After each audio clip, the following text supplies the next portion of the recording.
মাননীয় সদস্যবৃন্দ, দিনের কর্মসূচি অনুযায়ী আমি এখন মাননীয় আইন, বিচার ও সংসদ বিষয়ক মন্ত্রী মোহাম্মদ আসাদুজ্জামানকে সংসদে উত্থাপিত আকারে জাতীয় মানবাধিকার কমিশন রহিতকরণ ও পুনঃপ্রচলন বিল 2026 অবিলম্বে বিবেচনার প্রস্তাব উত্থাপনের জন্য আহ্বান জানাচ্ছি।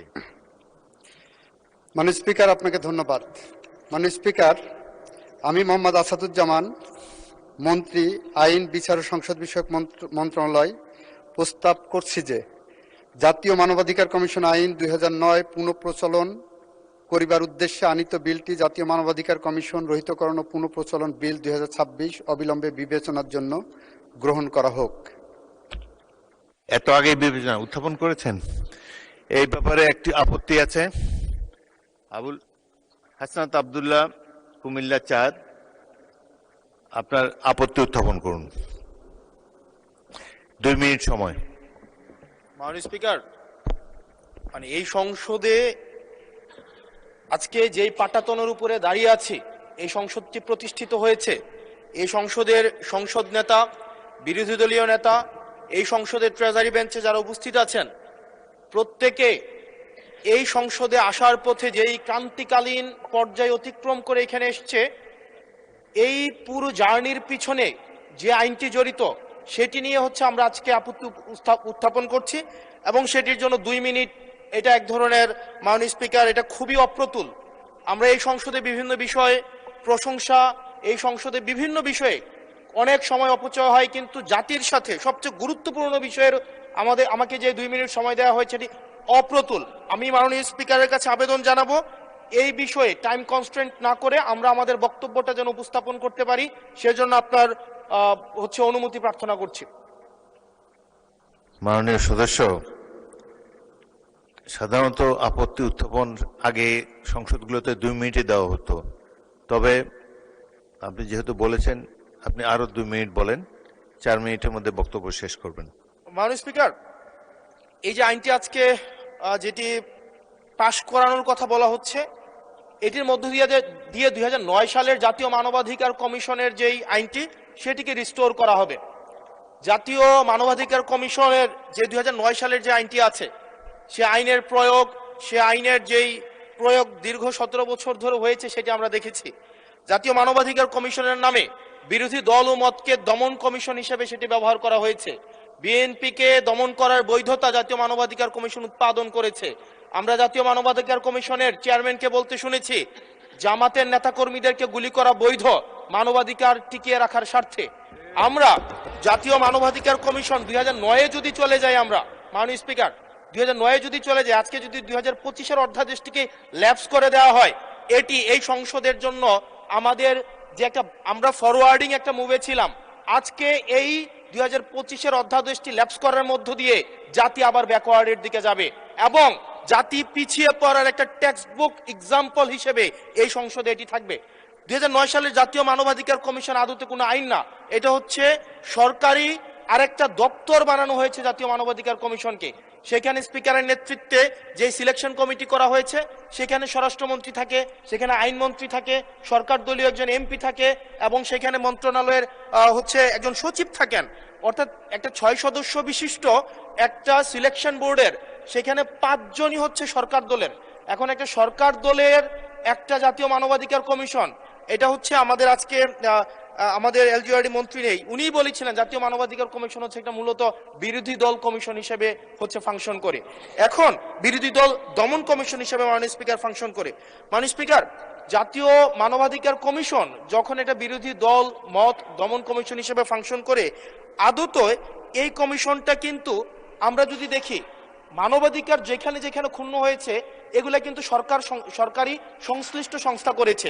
সেখানে বিডিআর, র্যাব, তারপর আপনার বিভিন্ন বাহিনীদের সেখানে কিন্তু সরাসরি সংযুক্ত আমরা দেখেছি, তারা মানবাধিকারকে ক্ষুণ্ণ করেছে।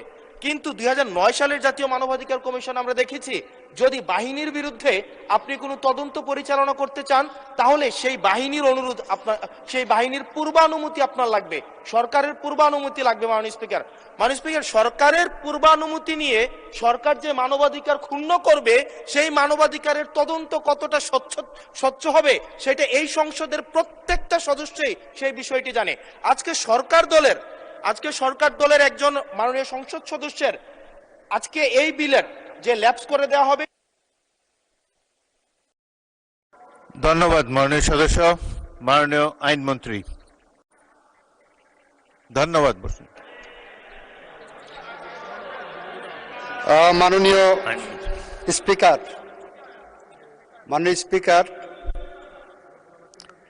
মাননীয় আইনমন্ত্রী, বিরোধী দলীয় নেতা বলুন। মাননীয় স্পিকার, এই বিষয়টা স্বচ্ছ রাজনীতি এবং মানুষের জীবনের নিরাপত্তার সাথে অঙ্গাঙ্গিভাবে জড়িত। এই জন্য এই বিষয়ে তাকে কনক্লুশন করার জন্য অন্তত আরো 2 মিনিট সময় দেওয়ার জন্য আমি আপনাকে অনুরোধ করব। ধন্যবাদ আপনাকে। মাননীয় বিরোধী দলের নেতা, আমি অতীতের 6টি সংসদ দেখেছি, প্রত্যেকটি সংসদে 2 মিনিট টাইম দেওয়া হতো এবং সময় হলো যে যখনই স্পিকার ঘোষণা দেবে যে এবং অনুরোধ করবে সংশ্লিষ্ট মন্ত্রীকে বিলটি উত্থাপনের জন্য, তখনই দাঁড়াতে হয়, দাঁড়িয়ে বলতে হয় উচ্চস্বরে আপত্তি আছে। তখন যে আপত্তিকারী সংসদ সদস্যকে 2 মিনিট বলার সময় দেওয়া হতো। যাই হোক, মাননীয় বিরোধী দলের নেতা, আপনি আরো 2 মিনিট বলতে পারেন। মাননীয় সদস্য, আমি আসলে এই সংসদে আজকে যদি 2024 সালের মে মাস হতো আর এই বিলটি যদি উত্থাপন হতো, তাহলে এই সংসদের এমন একজন ব্যক্তি নাই যে এটার বিরোধিতা করত। প্রত্যেকে এটাকে সাদরে গ্রহণ করত। আজকে সময় পাল্টিয়েছে। আজকে 2008 সাল, 2018 সালে আপনারা এই পাশে ছিলেন, আজকে ওই পাশে গিয়েছেন, আপনারা সংখ্যাগরিষ্ঠ হয়েছেন, আজকে এই বিলের বিরুদ্ধে আপনারা অবস্থান নিচ্ছেন। 2024 সালের কোনো এক মাসে, জুলাইয়ের আগে, এটা ফেব্রুয়ারি, জানুয়ারি, মার্চ, যদি এটা তৎকালীন ফেসিবাদ সময়ে যদি এই বিলটাকে 2025 সালের যে আপনাদের জাতীয় মানবাধিকার কমিশনের যে অধ্যাদেশটা আছে সেটা যদি এই সংসদে উত্থাপন করা হতো, 300 জন এখানে যারা উপস্থিত আছেন প্রত্যেকেই চাইতেন এই জাতীয় মানবাধিকার কমিশনটা সেটা যেন পাশ করা হয়। কিন্তু আজকে সময় পাল্টিয়েছে, ঋতু পরিবর্তন হয়েছে, আজকে চেয়ার পরিবর্তন হয়েছে, দিক পরিবর্তন হয়েছে। আমরা জাতীয় মানবাধিকার কমিশনের বিরুদ্ধে আমরা অবস্থান নিচ্ছি এবং আজকে আমাদের এই অবস্থান রং সাইড অফ দা হচ্ছে আমাদের রাইট অর রং, আমরা যে মোরালিটির আমরা রং সাইডে অবস্থান নিচ্ছি, এটা টেক্সট বুক এক্সাম্পল হিসেবে ইতিহাসে লিপিবদ্ধ থাকবে। মাননীয় স্পিকার, এই আইনটা এটা শুধুমাত্র যে জাতীয় মানবাধিকার কমিশন শুধুমাত্র এটার সাথে সম্পর্কিত না, বরং এটা আরো 2টা অধ্যাদেশের সাথে সম্পর্কিত। এটা গুম অধ্যাদেশের সাথে সম্পর্কিত এবং আমাদের যে জুলাই গণ অভ্যুত্থান দায় এবং হচ্ছে আমাদের দায় মুক্তির যে অধ্যাদেশটা রয়েছে সেটার সাথে সম্পর্কিত। আজকে 2025 সালের জাতীয় মানবাধিকার কমিশন এটাকে ল্যাপস করার মধ্য দিয়ে আদতে বাকি 2টা অধ্যাদেশকে অর্নামেন্টাল করে ফেলা হয়। এটাকে আদতে সরকার এই পরবর্তীতে অধ্যাদেশগুলোকে রাজনৈতিক দমন পীড়নে যে ওয়েপনাইজ করবে না সেটির কোনো নিশ্চয়তা নেই। মাননীয় স্পিকার, আমাদের সবচেয়ে বড়, আমরা ইতিহাস থেকে কোনো শিক্ষা নেই না। আমি এই সংসদে দাঁড়িয়ে, এটা হিস্টোরিক্যাল ডকুমেন্ট হিসেবে থাকবে, এটা এই বছর পাস না হোক, আগামী বছর পাস না হোক, সংখ্যাগরিষ্ঠতার দোহাই দিয়ে হয়তো এটাকে ল্যাপস করা যাবে, কিন্তু এই সংসদে জাতীয় মানবাধিকার কমিশন অবশ্যই পাস হবেই হবে। মাননীয় স্পিকার, ধন্যবাদ মাননীয় সদস্য। মাননীয় আইনমন্ত্রী, এখন আইনমন্ত্রীর turn. Want you speak, honourable minister? Yes, I want to. Let the I minister want to speak. reply. মাননীয় স্পিকার, আমার মাননীয় সংসদ সদস্য খুব সুন্দর বক্তৃতা দিয়েছেন। বক্তৃতাগুলো পল্টন ময়দান, প্রেস ক্লাব, ঢাকার রাজপথের জন্য, মুক্তাঙ্গন অনেক বেশি জুসি, অনেক বেশি প্রাসঙ্গিক। মাননীয় স্পিকার, আমার মনে হয় উনি সব পড়েছেন, শুধু বিলটা পড়েননি। এই বিলটা এনেছি, বিলটার প্রথম লাইনেই দেওয়া আছে, যেহেতু মানবাধিকার কমিশন অধ্যাদেশ 2025 এর বিষয়ে সংশ্লিষ্ট স্টেক হোল্ডারদের সহিত অধিকতর পরামর্শ যাচাই বাছাই করা প্রয়োজন এবং যাতে করে 2009 সালের আইনটা বাতিল করে দিয়েছিলেন, মানবাধিকার কমিশনের জায়গাটা অসম্পূর্ণ না থাকে, ফাঁকা না থাকে, সেই কারণে আপাতত আমরা 2009 সালের আইনটাকে রেস্টোর করেছি, কেউ বলতে যাতে না পারে বাংলাদেশে কোনো মানবাধিকার কমিশন নাই। সুতরাং সব পড়লাম, প্রথম লাইনটাই পড়লাম না যে 2025 সালের আইনটা আমরা অধিকতর যাচাই বাছাই করার জন্যই এনেছি। কেন অধিকতর যাচাই বাছাই করার প্রয়োজন মাননীয় স্পিকার? 2025 সালের যে অধ্যাদেশটা আমাদের সামনে, এনে দেওয়া হয়েছে, এই অধ্যাদেশের দুইটা ইমপ্লিকেশন আছে।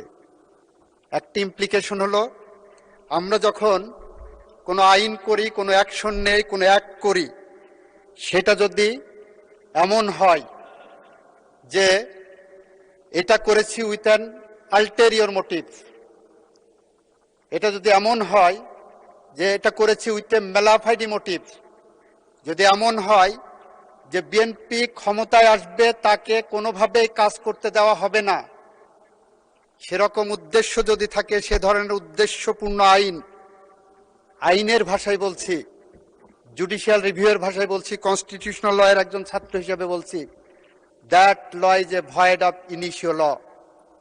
মানে স্পিকার, মানবাধিকার কমিশন অধ্যাদেশ যেটা আনা হয়েছে 2025 সালের, সেই 25 সালের অধ্যাদেশের 16 ধারাটা যদি একটু কেউ ভালো করে পড়েন, তাহলে দেখবেন এটা ভিকটিমের জন্য আরেকটি মানবাধিকার লঙ্ঘনের সমান। সেটা আমি আপনাদেরকে একটু পার্লামেন্টের সামনে বলছি। মাননীয় স্পিকার, এখানে বলা আছে মানবাধিকার কমিশন দুইভাবে মানবাধিকার ভায়োলেশনের একটা বিষয় টেক আপ করতে পারবেন। একটা সুমোটো পারবেন, আর একটা কারো কমপ্লেনের বেসিসে পারবেন। ভালো কথা পারলেন। কমপ্লেনের বেসিসে নেওয়ার পরে কতদিনের মধ্যে এটা অনুসন্ধান বা তদন্তে পাঠাবেন তার কোনো গাইডলাইন নাই। তারপরে বললেন যেদিন পাঠাবেন সেদিন থেকে 30 দিনের মধ্যে একটা অনুসন্ধান হবে, অথবা তদন্তে সরাসরি পাঠাবেন। ভালো কথা, অনুসন্ধান করে প্রাথমিক সত্যতা পাওয়ার পর একটা 30 দিনের রিপোর্ট পাইলেন। সেই রিপোর্টের পরে কি করবেন? মানবাধিকার সংস্থা আবার একটা তদন্ত করবেন। কতদিনের মধ্যে তদন্ত করবেন সেটার গাইডলাইন নাই। ভালো কথা, আরেকটা রিপোর্ট নিলেন 2 মাস পরে, সেটাও ভালো কথা। রিপোর্ট নেওয়ার পরে দুই পক্ষকে ডাকাডাকি করবেন, দুই পক্ষকে শুনবেন, শোনার পরে ওনারা 4টা কাজ করতে পারবেন। নাম্বার 1, জরিমানা করতে পারবেন। কিন্তু জরিমানা কত টাকা হবে, কিভাবে রিলাইজ হবে, কোন আইনে হবে, তার কোনো গাইডলাইন এখানে দেওয়া নেই, আইনে বিধান নাই। মানে স্পিকার, বলা হচ্ছে কমিশন ক্ষতিপূরণ ইম্পোজ করতে পারবেন। ক্ষতিপূরণ কত টাকা হবেন, কি পরিমাণ হবেন, কি গাইডলাইন হবে, কিভাবে রিলাইজ হবে, কার কাছে যাবে, তার কোনো গাইডলাইন এই আইনের মধ্যে নাই। মাননীয় স্পিকার, মাননীয় স্পিকার, মানবাধিকার আইন কমিশনে বলা হচ্ছে আরেকটা কি করতে পারবেন, ওনারা সুপারিশ করতে পারবেন ওই ভিকটিম মামলা করতে পারবেন নাকি কোনো জায়গায় ধর্ণা দিতে পারবেন। 2 বছর মানবাধিকার কমিশনের পিছনে দৌড়ায় দৌড়ায় মনে হবে যে আমি মামলা করতে পারবো কি পারবো না, সেই কারণে সুপারিশ নেওয়ার জন্য মানবাধিকার কমিশনে যাওয়ার দরকার নাই। আমাদের মতো যারা বটতলার উকিল আছে, মাননীয় স্পিকার, আমরাই বলতে পারি যে এটা মামলা যাবে কি যাবে না। মাননীয় স্পিকার, আর একটা কাজ করতে পারবেন, মানবাধিকার কমিশন বাদী হয়ে তার পক্ষে মামলা করতে পারবেন। প্রশ্নটা হলো, তদন্তের পরে মানবাধিকার কমিশন যখন আপনার মতো নিরপেক্ষ চেয়ারে বসে দুই পক্ষকে শুনানি দিচ্ছেন, শুনানির শেষে তারপরে আপনি যে বাদী হয়ে এক পক্ষের মামলা করলেন, can it be called a reasonable law? Can it be called a neutral law? Can it be called a just and proper law? এই প্রশ্নগুলো যখন আমাদের সামনে আসে মাননীয় স্পিকার, তখন আমাদেরকে বিলের প্রথম লাইনেই বলতে হয়, মানবাধিকার কমিশন অধ্যাদেশ 2025 সংশ্লিষ্ট স্টেক হোল্ডারদের সহিত অধিকতর পরামর্শ যাচাই বাছাই করা প্রয়োজন। মাননীয় স্পিকার, এখানেই শেষ নয়। আমরা একটা আইন জানি, বাংলাদেশের ইতিহাসের সবচেয়ে জঘন্যতম অপরাধ, পৃথিবীর ইতিহাসের সবচেয়ে জঘন্যতম ইতিহাস হলো অপরাধ হলো গুম করা। সেই গুম করা সংক্রান্ত একটা আইন করা হয়েছে, গুম কমিশন আইন। মানে স্পিকার, গুমের অপরাধকে এতটাই গুরুত্ব দিয়ে এই পার্লামেন্ট আইন পাশ করেছে যে যে কেউ গুম হলে তাকে মানবতা বিরোধী অপরাধের মধ্যে আমরা ফেলব। মানে স্পিকার, সেই আইনটাকে ফ্রাস্ট্রেট করবে যদি আমি মানবাধিকার কমিশন এই আইনকে এইভাবে রাখি। কারণ এখানে বলা হলো, গুম কমিশন আইনে বলা হলো গুমের বিষয়ে তদন্ত করবেন মানবাধিকার কমিশন। তাহলে মানবাধিকার কমিশন কি করবেন? ওই যে তদন্তের কথা আছে, তদন্তের পরে যে তারপর ওনাদের কাছে পাঠাবেন। এবং গুম কমিশন বলে সেপারেট কোনো কমিশন তৈরি করা হয়নি বা স্কোপ রাখা হয়নি আইনে। গুম কমিশন বলতে যে ডেফিনেশন দেওয়া হয়েছে, সেই ডেফিনেশনের মধ্যে বলা হয়েছে গুম কমিশন মানে মানবাধিকার কমিশন। মানে স্পিকার, আইনের এই অ্যাম্বিগুইটি থাকতে পারে না। আইন স্বচ্ছ হতে হবে, আইন পরিষ্কার হতে হবে। এটা ঐতিহাসিকভাবে বলছে যারা আইন বিশেষজ্ঞ, যারা আইন সম্পর্কে গবেষণা করেন, একটা আইনের মেয়াদ ধরা হয় আগামী 20 বছর পর্যন্ত জনগণ এই আইনটা গ্রহণ করবে, তারপরে যদি লাস্টিং করে সেটা করবে। ধরে নেওয়া হয় 20 বছর পর পর একটা আইন পরিবর্তন যোগ্য হবে। আমরা যে আইনটা পেয়েছি, অধ্যাদেশটা, সেই অধ্যাদেশের যে ফ্রডগুলো আছে, সেই কারণে মাননীয় স্পিকার আমরা বলছি সংশ্লিষ্ট স্টেক হোল্ডারদের সহিত পরামর্শ করে অধিকতর পরামর্শ ও যাচাই বাছাই করা প্রয়োজন।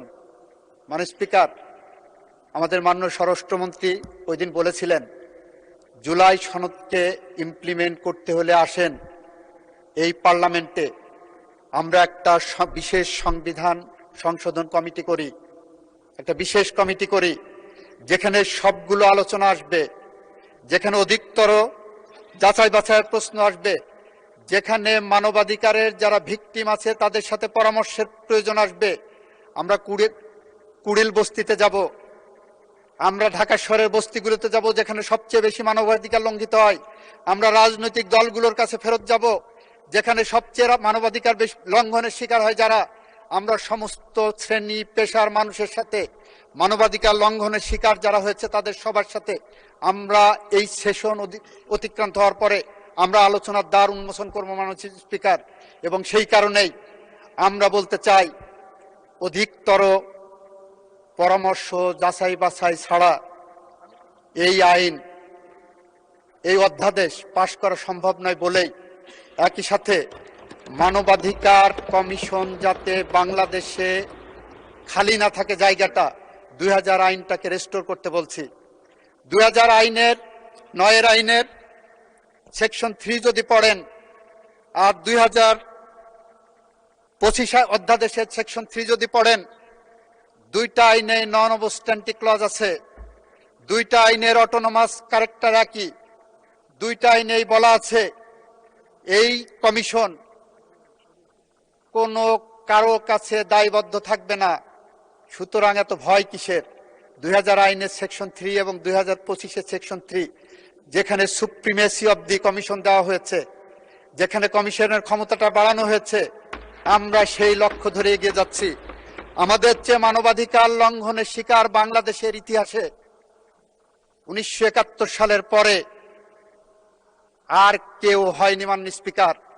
মাননীয় স্পিকার, আমার সামনে যারা বসে আছেন আমার বন্ধুরা, তারা বিগত 17 বছরের মধ্যে অনেকেই 17 বছর মানবাধিকার লঙ্ঘনের শিকার হয়েছেন, অনেকের পরিবার মানবাধিকার লঙ্ঘনের শিকার হয়েছেন। আমাদের সামনে যারা বসে আছে তাদের অনেকেই মানবাধিকার কি জিনিস সেইটা হাড়ে হাড়ে টের পেয়েছেন। আমি আবারও বলছি, বাংলাদেশের ইতিহাসে মানবাধিকার লঙ্ঘনের শিকার সবচেয়ে বড় পরিবার হলো জিয়া পরিবার। বাংলাদেশের ইতিহাসে মানবাধিকার লঙ্ঘনের সবচেয়ে বড় পরিবার হলো বিএনপি পরিবার। বাংলাদেশের ইতিহাসের সবচেয়ে জঘন্যতম অপরাধের শিকার হলো বিএনপি পরিবার এবং জিয়া পরিবার। আমাদের সামনে বসে আছেন মানবাধিকার লঙ্ঘনের চরমতম শিকার আমাদের মাননীয় প্রধানমন্ত্রী। আমাদের মানবাধিকার সম্পর্কে বিন্দুমাত্র কোনো পিছুটান নাই মাননীয় স্পিকার। আমরা বলতে চাই বাংলাদেশে আর কোনো মা যাতে তার সন্তানকে ক্রসফায়ারের নামে না হারান, বাংলাদেশের আর কোনো মা যাতে জায়নামাজে বসে তার সন্তান ফেরার প্রতীক্ষায় বসে থাকেন, প্রতিদিন চোখের জল ফেলেন। আমরা চাই না বাংলাদেশে আর কোনো মানুষ মিথ্যা গায়েবী মামলা না শিকার না হন। মাননীয় স্পিকার, আপনাকে একটা স্ট্যাটিস্টিক দেই। এই সরকারের বয়স প্রায় 42 দিন হয়ে গেছে। এই সরকার চাইলে প্রতিহিংসার রাজনীতি করতে পারতেন। 42 দিনে বাংলাদেশের একটি মানুষও ক্রস ফায়ারের শিকার হয়নি। 42 দিনে একটি মানুষও গুমের শিকার হয়নি। মাননীয় speaker, childhood shows a man, morning shows the day. এই সরকার মানবাধিকারের কোন পথে হেঁটে যাবে, মানবাধিকারের রেকর্ডই বলছে আমরা সেই পথ ধরে হেঁটে যাচ্ছি। সুতরাং আমি আপনার মাধ্যমে মহান সংসদকে আহ্বান জানাবো, এই আইনটি পাশ করা হোক সবাই মিলে। আপনাকে ধন্যবাদ মাননীয় স্পিকার। কালার এক্সপার্ট এবং ডার্ক স্যাপ সমৃদ্ধ অরিক্স অ্যাডভান্স ডিটারজেন্ট পাউডার আপনার লন্ড্রি এক্সপার্ট।